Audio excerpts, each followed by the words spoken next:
കുട്ടിക്കാനത്തിന് സമീപം അമലഗിരിയിൽ KSRTCയും ടൂറിസ്റ്റ് ബസ്സും കൂട്ടിയിടിച്ച അപകടമുണ്ടായി. നിരവധി യാത്രക്കാർക്ക് പരിക്കേറ്റു. ഇവരെ മുണ്ടക്കയത്തെ സ്വകാര്യ ആശുപത്രിയിൽ പ്രവേശിപ്പിച്ചിരിക്കുകയാണ്. ആരുടെയും പരിക്ക് ഗുരുതരമല്ല എന്നാണ് മനസ്സിലാകുന്നത്. JNS രാജു വിവരങ്ങളുമാണ്. ഇപ്പോൾ തുടർച്ചയായി നമ്മൾ അപകട വാർത്തകൾ പങ്കുവച്ചുകൊണ്ടിരിക്കുകയാണ്. ഇത് എങ്ങനെയായിരുന്നു അപകടം?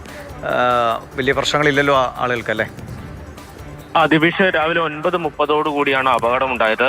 കുമളിയിൽ നിന്ന് കോട്ടയം ഭാഗത്തേക്ക് പോവുകയായിരുന്ന KSRTC ബസ്സും എതിരെ വന്ന ടൂറിസ്റ്റ് ബസ്സും തമ്മിലാണ് കൂട്ടിയിടിച്ചത്. ഈ അപകടമുണ്ടായ സ്ഥലം ഒരു കൊടും വളവാണ്.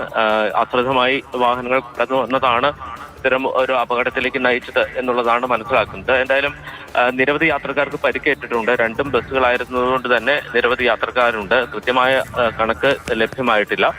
ഇവരെ മുണ്ടക്കയത്തെ സ്വകാര്യ ആശുപത്രിയിൽ പ്രവേശിപ്പിച്ചിരിക്കുകയാണ്. ഇതുവരെ പരിക്കേറ്റവരുടെ ആരുടെയും പരിക്ക് ഗുരുതരമാണ് എന്ന തരത്തിൽ വിവരങ്ങളൊന്നും ലഭിച്ചിട്ടില്ല. പരിക്ക് നിസ്സാരമാണ് എന്ന് തന്നെയാണ് അറിയാൻ കഴിയുന്നത്. ശരി, JNS രാജു ആണ് വിവരങ്ങൾ നൽകിയത്.